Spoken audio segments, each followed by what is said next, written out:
بسم الله الرحمن الرحيم. السلام علیکم ورحمۃ اللہ وبرکاتہ۔ الحمد للہ وکفى وسلام علی عباده الذین اصطفى اما بعد۔ حاضرین و ناظرین، یہ درس نمبر 1094 1094 اور آج سورۃ النحل کی 2 آیتوں کی تلاوت اور تشریح کی جائے گی، آیت نمبر 114 اور 115۔ چلیے سب سے پہلے ان 2 آیتوں کی تلاوت کرتے ہیں، لفظی ترجمے اور ترجمے کے بعد تشریح کرتے ہیں۔ اعوذ باللہ من الشیطان الرجیم، بسم اللہ الرحمن الرحیم، فَكُلُوا مِمَّا رَزَقَكُمُ اللَّهُ حَلَالًا طَيِّبًا وَاشْكُرُوا نِعْمَةَ اللَّهِ إِن كُنتُمْ إِيَّاهُ تَعْبُدُونَ إِنَّمَا حَرَّمَ عَلَيْكُمُ الْمَيْتَةَ وَالدَّمَ وَلَحْمَ الْخِنزِيرِ وَمَا أُهِلَّ لِغَيْرِ اللَّهِ بِهِ فَمَنِ اضْطُرَّ غَيْرَ بَاغٍ وَلَا عَادٍ فَإِنَّ اللَّهَ غَفُورٌ رَحِيمٌ۔ لفظی ترجمہ یوں ہے، فَكُلُوا چنانچہ کھاؤ تم، مما اس میں سے جو رزقکم اللہ رزق دیا تمہیں اللہ نے، حلالا طیبا حلال پاکیزہ، واشکروا اور تم شکر ادا کرو نعمت اللہ کی نعمت کا، ان کنتم اگر ہو تم ایاہ تعبدون خاص اسی کی عبادت کرتے۔ انما حرم یقیناً اس اللہ نے حرام کیا ہے، علیکم المیتۃ تم پر مردار، والدم اور خون، ولحم الخنزیر اور خنزیر کا گوشت، وما اور وہ چیز کے اہل نام پکارا جائے لغیر اللہ اللہ کے سوا کسی اور کا بھی اس پر، فمن پھر جو شخص کے اضطر لاچار ہو جائے، وہ غیر باغ ہو سرکش، ولا عاد نہ حد سے تجاوز کرنے والا، فإن اللہ تو بے شک اللہ غفور بہت بخشنے والا، رحیم نہایت رحم کرنے والا ہے۔ ترجمہ یوں ہے، پس اللہ نے جو تم کو حلال طیب رزق دیا ہے اسے کھاؤ اور اللہ کی نعمتوں کا شکر کرو اگر اسی کی عبادت کرتے ہو۔ اس نے تم پر مردار اور لہو یعنی خون اور سور کا گوشت حرام کر دیا ہے، اور جس چیز پر اللہ کی سوا کسی اور کا نام پکارا جائے اس کو بھی، ہاں اگر کوئی ناچار ہو جائے تو بشرطے کہ گناہ کرنے والا نہ ہو اور نہ حد سے نکلنے والا، تو اللہ بخشنے والا مہربان ہے۔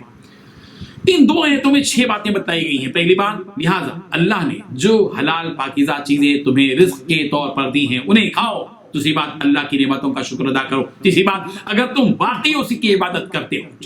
چوتھی بات، اس نے تو تمہارے لیے بس مردار، خون، خنزیر کا گوشت اور وہ جانور حرام کیا ہے جس پر اللہ کے سوا کسی اور کا نام پکارا گیا ہو۔ پانچویں بات، البتہ جو شخص بھوک سے بالکل بےتاب ہو، لذت حاصل کرنے کے لیے نہ کھائے۔ چھوٹی میں بات، اور ضرورت کی حد سے آگے نہ بڑھے، اللہ بہت بخشنے والا بڑا مہربان ہے۔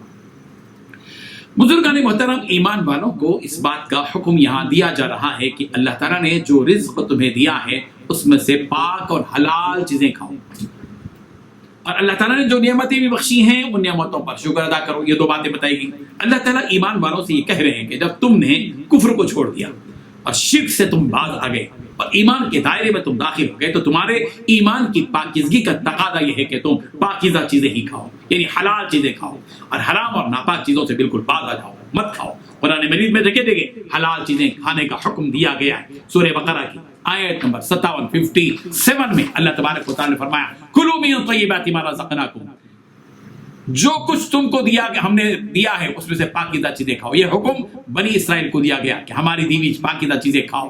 سورہ بقرہ کی آیت نمبر 168 میں کہا گیا کہ یا ایھا الناس کلوا مما فی الارض حلالا طیبا، اے لوگو زمین میں جتنی حلال اور پاکیزہ چیزیں ہیں انہیں کھاؤ۔ سورہ بقرہ کی آیت نمبر 172 میں ایمان والوں سے خطاب کرتے ہوئے کہا کہ یا ایھا الذین آمنوا، اے ایمان والو، کلوا من طیبات ما رزقناکم، جو کچھ ہم نے تم کو دیا ہے اس میں سے پاکیزہ چیزیں کھاؤ۔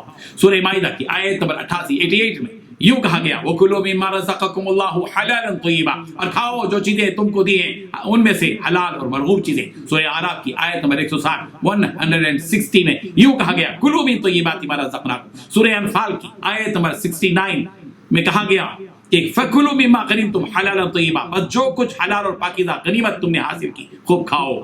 حلال اور پاکیزہ رزق کھانے کا جہاں حکم دیا گیا، وہیں اللہ کی نعمتوں پر شکر ادا کرنے کا بھی حکم دیا گیا۔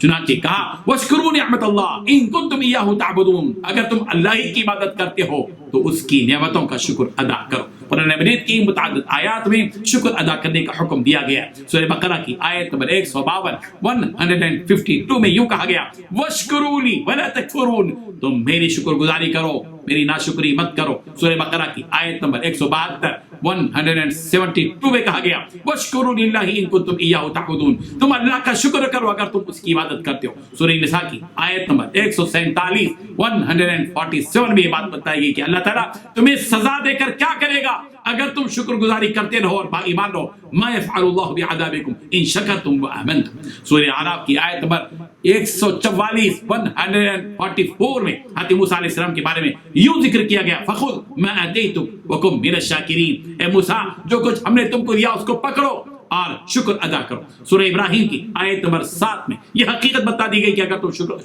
شکر ادا کرو گے تو تمہیں مزید نعمتیں دی جائیں گی۔ وَإِذْ تَأَذَّنَ رَبُّكُمْ لَئِن شَكَرْتُمْ لَأَزِيدَنَّكُمْ، اور جب تمہارے پروردگار نے تمہیں آگاہ کر دیا کہ اگر تم شکر گزاری کرو گے تو بے شک میں تمہیں زیادہ دوں گا۔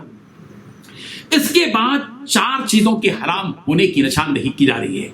وہ 4 چیزیں کیا ہیں؟ پہلی چیز ہے مردار، اور دوسری چیز ہے بہتا ہوا خون، اور تیسری چیز ہے سور کا گوشت، اور چوتھی چیز ہے وہ جانور جس کو غیر اللہ کے نام پر نام لے کر ذبح کیا گیا، جیسے کہ بتوں کے نام پر جانوروں کو ذبح کیا جاتا ہے۔ یہ 4 چیزیں ہیں جن کے بارے میں تفسیر بتائی گئی ہے۔ مردار، ہر مردار حرام ہے۔ مردار کے حرام ہونے کا ذکر سورہ بقرہ کی آیت نمبر 173 میں ہے انما حرم علیکم المیتہ، بے شک تم پر مردار حرام کیا گیا ہے۔ سورہ مائدہ کی آیت نمبر 3 میں کہا گیا حرمت علیکم المیتہ، تم پر مردار حرام کیا گیا ہے۔ سورہ انعام کی آیت نمبر 145 145 میں کہا گیا الا ان یکون میتۃ او دما مسفوحا، اس میں خون کا بھی تذکیہ، مردار کے ساتھ خون کا بھی تذکرہ کیا گیا۔ بہتا ہوا جو خون ہے وہ اور مردار دونوں حرام۔ اور جو تیسری چیز ہے جس کے بارے میں کہا گیا لحم الخنزیر، ظاہر بات ہے کہ سور کا گوشت حرام ہے، اس کا تذکرہ تو کئی جگہ آیا ہے۔ اور پھر وہ وما اہل لغیر اللہ بھی، وہ جانور جس کو اللہ کے علاوہ کسی اور کے نام پر ذبح کیا گیا ہو۔